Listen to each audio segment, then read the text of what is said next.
नमस्कार।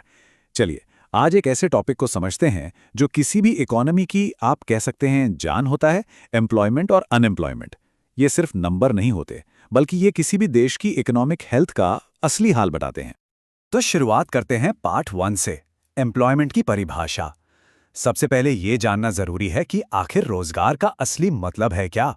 तो लिखिए, रोजगार का मतलब सिर्फ कोई भी काम करना नहीं है। सबसे जरूरी बात यह है कि ये एक ऐसी एक्टिविटी हो जिससे कमाई हो और जो देश की नेशनल इनकम में कुछ वैल्यू ऐड करे। असल में यही तो वो काम है जो इकोनॉमी का पहिया घुमाता है। अच्छा, तो मोटे तौर पर देखें तो एम्प्लॉयमेंट को हम 3 ग्रुप्स में बांट सकते हैं। पहले आते हैं सेल्फ एम्प्लॉयड लोग, यानी कि वो जो अपना खुद का बिजनेस या काम करते हैं।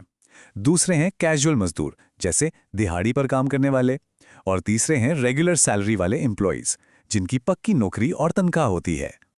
लेकिन यहां एक बड़ा सवाल उठता है, क्या सिर्फ एक जॉब का होना ही पूरी कहानी बयां कर देता है? शायद नहीं। और यहीं से हम एक और भी गहरे और जरूरी मुद्दे पर आते हैं जो किसी भी इकोनॉमी की हेल्थ की असली तस्वीर दिखाता है। तो अब हम आते हैं पार्ट 2 पर और बात करते हैं एक छिपी हुई प्रॉब्लम की, अंडर एम्प्लॉयमेंट। ये वो सिचुएशन है जब नौकरी होना ही काफी नहीं होता। देखिए, यहाँ बात सिर्फ काम के होने या ना होने की नहीं, बल्कि काम की क्वालिटी की है। मतलब एक ऐसी सिचुएशन जहाँ किसी को अपनी क्वालिफिकेशन, अपने स्किल, अपने एक्सपीरियंस से बहुत नीचे के लेवल का काम करना पड़ रहा है। सीधी सी बात है, उनकी काबिलियत का पूरा इस्तेमाल ही नहीं हो पा रहा है। और ये जो प्रॉब्लम है ना, ये 2 तरह से सामने आती है। एक है विजिबल अंडर एम्प्लॉयमेंट, मतलब जो साफ साफ दिखती है। इसका सीधा सीधा मतलब है कि किसी को पूरे टाइम का काम ही नहीं मिल रहा। और दूसरी है इनविजिबल अंडर एम्प्लॉयमेंट, जो छिपी हुई होती है। इसमें इंसान काम तो पूरे समय कर रहा है, लेकिन या तो वो काम उसकी स्किल के हिसाब से नहीं है, या फिर उससे इतनी कम कमाई हो रही है कि गुजारा करना भी मुश्किल है। चलिए, अब आते हैं उस सबसे बड़ी चुनौती पर जिसका सामना हर इकोनॉमी को करना पड़ता है, अनएम्प्लॉयमेंट यानी बेरोजगारी। देखिए, अनएम्प्लॉयमेंट को समझने का सबसे आसान तरीका है इसे 2 हिस्सों में देखना। और इसका बेसिस सिर्फ एक सवाल है, क्या इंसान काम करना चाहता भी है या नहीं। अगर कोई अपनी मर्जी से काम नहीं कर रहा जबकि जॉब अवेलेबल है, तो वो है वॉलंटरी अनएम्प्लॉयमेंट। लेकिन अगर कोई काम तो करना चाहता है पर उसे काम मिल ही नहीं रहा, तो उसे कहते हैं इनवॉलंटरी अनएम्प्लॉयमेंट।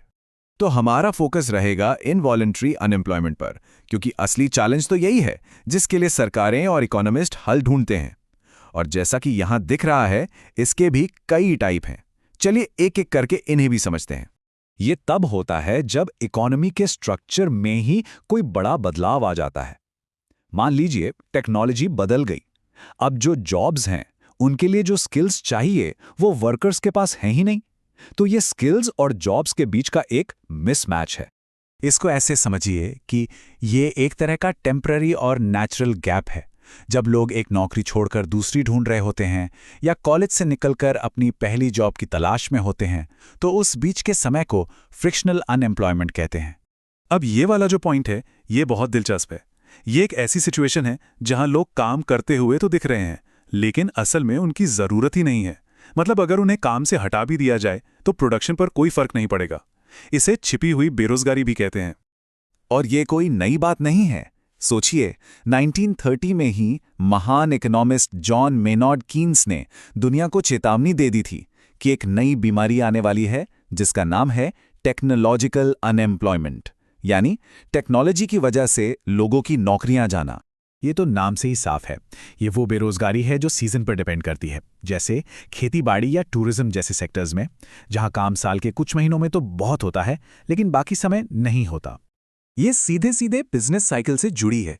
जब इकोनॉमी में मंदी आती है, डिमांड कम हो जाती है, तो कंपनियां प्रोडक्शन घटा देती हैं और लोगों को नौकरी से निकालती हैं। इसी को साइक्लिकल अनएम्प्लॉयमेंट कहते हैं। इसे कीनशियन अनएम्प्लॉयमेंट भी कहा जाता है। तो चलिए, अब तक हमने जो कुछ भी डिस्कस किया है उसे पार्ट 4 में जल्दी से रिवाइज कर लेते हैं। ये टेबल रिवीजन के लिए बहुत बढ़िया है। आप चाहें तो इसका एक स्क्रीनशॉट ले सकते हैं। इसमें हमने जितने भी टाइप्स की बात की है, स्ट्रक्चरल, फ्रिक्शनल, डिसगाइज्ड, सीजनल और साइक्लिकल, सब एक ही जगह पर बहुत सिंपल तरीके से दिए गए हैं। और अब आता है पार्ट 5, जिसमें हम कुछ सवालों से अपनी समझ को टेस्ट करेंगे। तैयार हैं? चलिए, ये रहे पहले 5 सवाल। जो अपना खुद का काम चलाते हैं उन्हें क्या कहते हैं? जब किसी के स्किल्स का पूरा इस्तेमाल ना हो तो वो कौन सा अंडर एम्प्लॉयमेंट है? जॉब और स्किल के मिसमैच से कौन सी बेरोजगारी होती है? कॉन्सेप्चुअल अनएम्प्लॉयमेंट किसका दूसरा नाम है? और 1930 में टेक्नोलॉजिकल अनएम्प्लॉयमेंट की चेतावनी किसने दी थी? सोचिए जरा। और अब आखिरी 5 सवाल। खेती से जुड़े उद्योगों में आमतौर पर कौन सी बेरोजगारी होती है?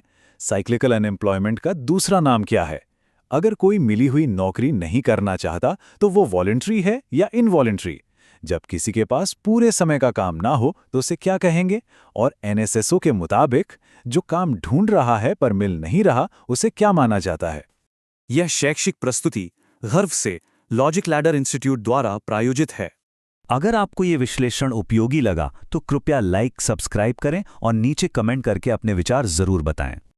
और जाते जाते एक सवाल आपके लिए छोड़ जाते हैं। जब हम छिपी हुई बेरोजगारी और स्ट्रक्चरल बेरोजगारी के फर्क को समझ जाते हैं तो किसी भी देश की आर्थिक सेहत को देखने का हमारा नजरिया कैसे बदल जाता है, इस पर जरूर सोचिएगा।